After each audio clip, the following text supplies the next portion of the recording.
Hello guys, how are you doing? Welcome back to my YouTube channel. This is your girl SEVE and I'm back again with another episode.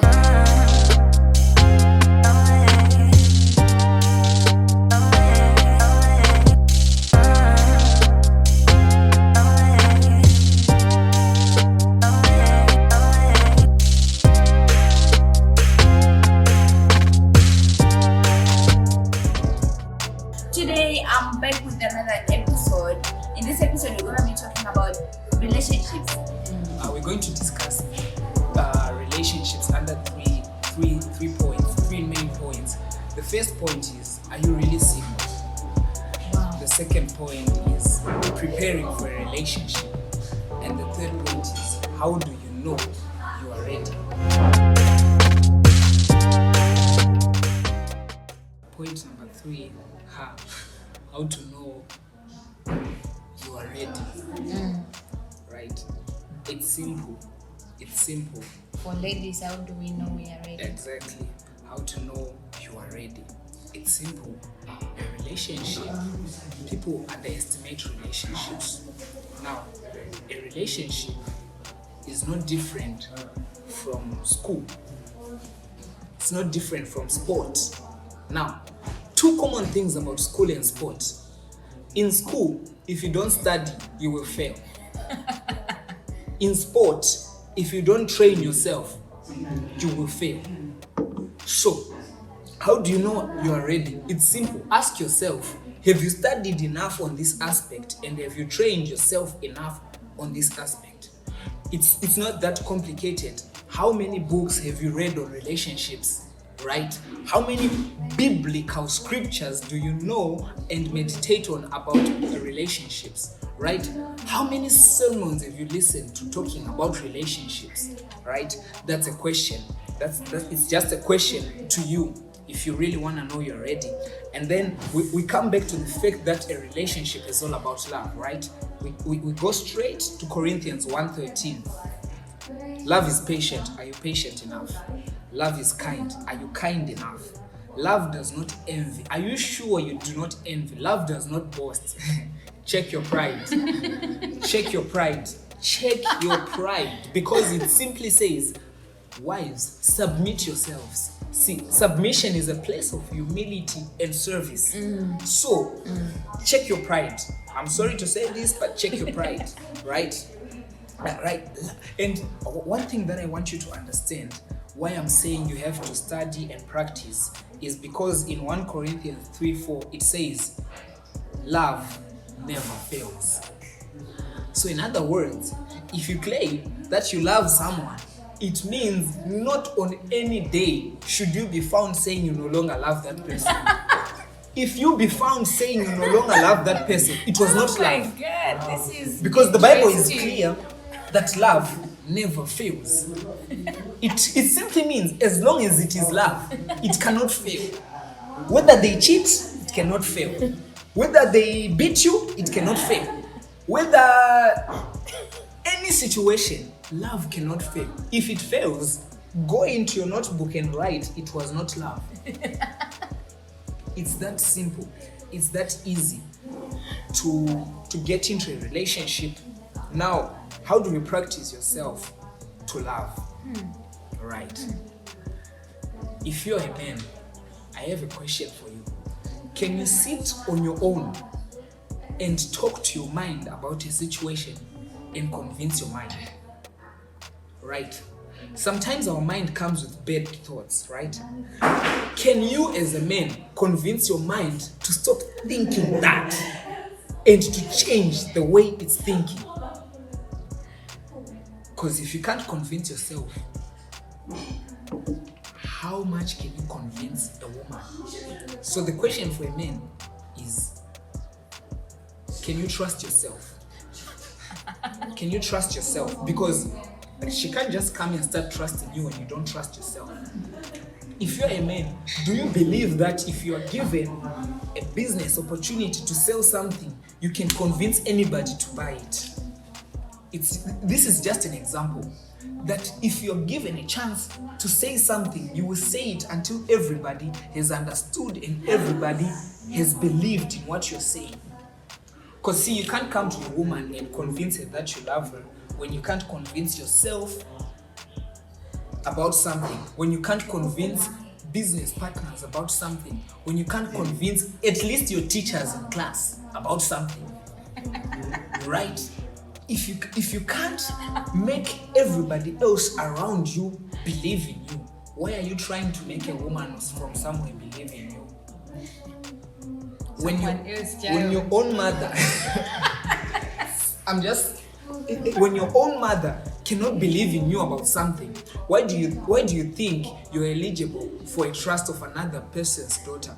Because now the question is, if your mother gives you, when we grew up, my mother used to send me somewhere. She would send me somewhere with some money. She would call me every 5 minutes. Do you still have the money? She calls again. Tanya, do you still have the money? And when I realized that, I was like, no, I am not trustworthy. Because if my mother, who has lived with me since birth, cannot trust me, what about a woman I met 2 years ago or a year ago? Right? You might deceive her to trust you, but in the long run, she's going to see the real you and the trust will go. That's why all relationships, okay, not all relationships, but all relationships that people get into when they're not ready, they start with a lot of trust and the trust starts decreasing. But that's not how a relationship should go. The trust should actually start increasing. Because if it says, love your wives as I have loved the church, one thing I know about the church is the church's trust in Christ increases by the day. Yes. See, the more you stay with Jesus is the more you trust him. So that's how it should be. The more a lady stays with you, is the more she should trust you. The trust should not start going down because she's now starting to know you better. It's not like that. Because if you are really representing Christ in a relationship, it simply means when she starts knowing you, she starts believing more and more in you. That's why it says, submit yourselves under. See, I can't submit myself under somebody I don't trust. That's first. Second, I can't submit myself under somebody I don't believe in. So, if you're a man, check yourself. Do you believe in yourself first? Because she can't just come and believe in you when you can't believe in yourself, right? Some of the things, they seem offensive. Believe me, they are also offensive to me because I'm still learning these things. I'm single, by the way. Are you single? Yeah, I'm single. Are you sure you're single? Because I just discovered there's a new definition to single. I am really Or you're in the process of becoming single. Or you're really single. I am single. Okay. Yeah, so love always protects, right? Love always trusts, always hopes. Now, the first part that says love always protects, always trusts, always hopes, I want to put it in the perspective of a woman. Now, if you're a lady and you can still hear a rumor, let's say you have a boyfriend. If you're a lady and you have a boyfriend, then you hear a rumor about your boyfriend. If by any chance you believe that rumor, it means you're not ready for that relationship. If you hear anything negative about your guy or about somebody you like or somebody you think you love, if you hear a rumor and you by any chance believe that rumor, it simply means you're not ready. Because here it's saying it always protects. So when we say it always protects, it means if you go out there and they tell you that your guy is doing blah, blah, blah, blah, blah, you cannot believe it. You should defend him instead. The same applies to guys, by the way. It's not only for ladies, right? It always trusts. So if your husband tells you he doesn't do this and people come and tell you he does the same thing, see, you can't believe what they said, right? So in other words, if you can hear any rumor and believe it, you're not ready. Not just about husbands or what. If she's my friend, right? If I hear a rumor about her and I believe it, it means I'm not ready for a relationship. Wow. These are just signs that you're not ready. Because if you can hear a rumor about your friend and believe it, it means external forces can affect your internal relationships. right? It means things that are happening outside you and your friend's relationship can affect you. So you're not ready to protect that relationship. You're not ready to trust in that relationship. You're not ready to even preserve it because you're allowing things from outside to affect things that are inside.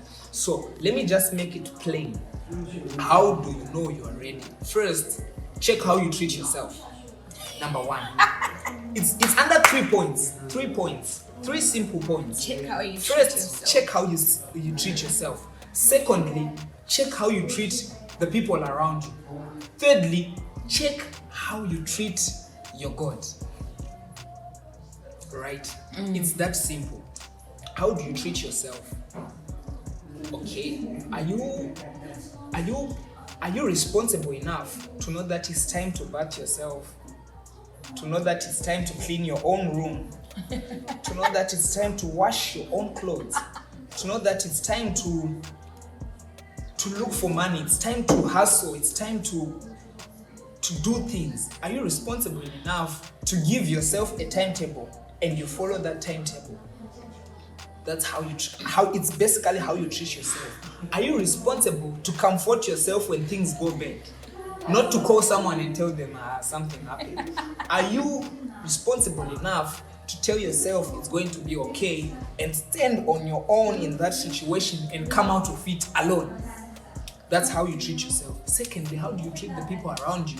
Are you patient with them? Are you kind with them? Are you not boasting yourselves around them? Are you not proud around them? Don't you dishonor them sometimes? Aren't you self-seeking sometimes? Okay? Do you always protect the people around you? Do you always trust the people around you? Hey. Do you always believe in the people around you? Right? The third one is, how do you treat God? My. This one is so deep because, see, humanity is a product, right? And God is the manufacturer of a product. So you can't take a product and operate with it well when you don't have instructions from the manufacturer of the product. I'm simply saying, you can't take God's child. This is God's child, right? I can't take God's child and believe that everything will be fine between me and her when everything is not fine between me and God. It doesn't work like that.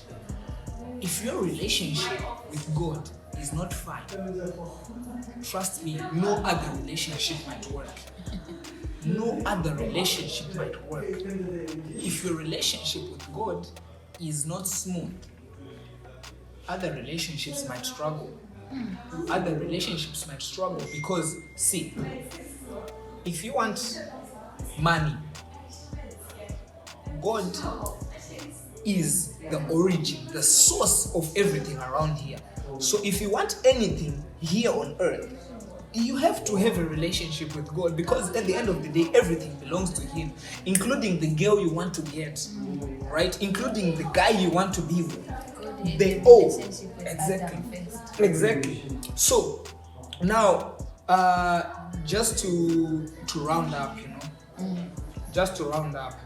there's some red lights, a few red lights that somebody will have to know that you're not ready for a relationship. These are the few red lights. The first red light is you don't know your purpose, right? Why are you here? Why did God create you? Now, as a man, if you don't know those things, you can't be in a relationship, because the Bible is clear. If you open Genesis chapter 1, God creates Adam. Then He gives Adam a purpose and a work. Then Eve comes, right? So if the purpose and the vision is not yet there, you can't skip these two and run to Eve. You can't skip the Garden of Eden and the work in the garden and run to Eve. If you start reading your Bible, you will meet God first, then you will meet the man, then you will meet the vision and the purpose, then the woman. You can't skip this protocol. So now, some few red lights. If you're not yet sure why you're on earth, hold on. If you can't love yourself enough yet, hold on. If you can't love everybody around you despite the wrong things they do, hold on. hold on to those things. And if you don't have a good relationship with God your Father, hold on. That's basically how it is. If you don't have good relationships with these three things, hold on, work on those, and everything else will fall into place. Another red light, if you still have pressure to be in a relationship, which means you're not ready. If you still feel an extra push, if you still feel, like you really have to get into the relationship, you're not ready. It simply means you're not ready. Because God never puts pressure on someone. God never puts pressure on anybody.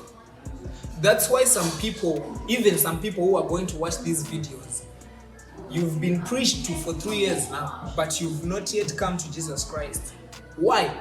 Because God does not put pressure on anyone. See, God is calm and He gives you the right to choose. So if you feel any pressure to do something, that is not God.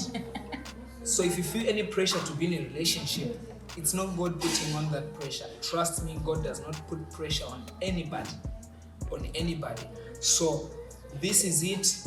You go and read this simple verse, 1 Corinthians 13 from 4 to 8, and see if you can really execute what it says. Thank you. Yeah. Guys, you have heard it from the horse's mouth. I have nothing to add or to subtract. Guys, it was very deep. Wow. I really need to check myself out.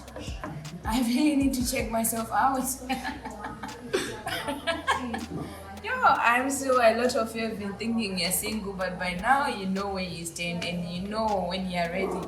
Or if you're not, you know. Guys, I love the fact that you have to go and study about it. Have you gotten enough knowledge about it before you venture into that aspect of your life? So guys, this is it. Thank you very much for watching, guys. Stay tuned. This is your girl, Blessing SEVE, signing out. See you again next time. Bye.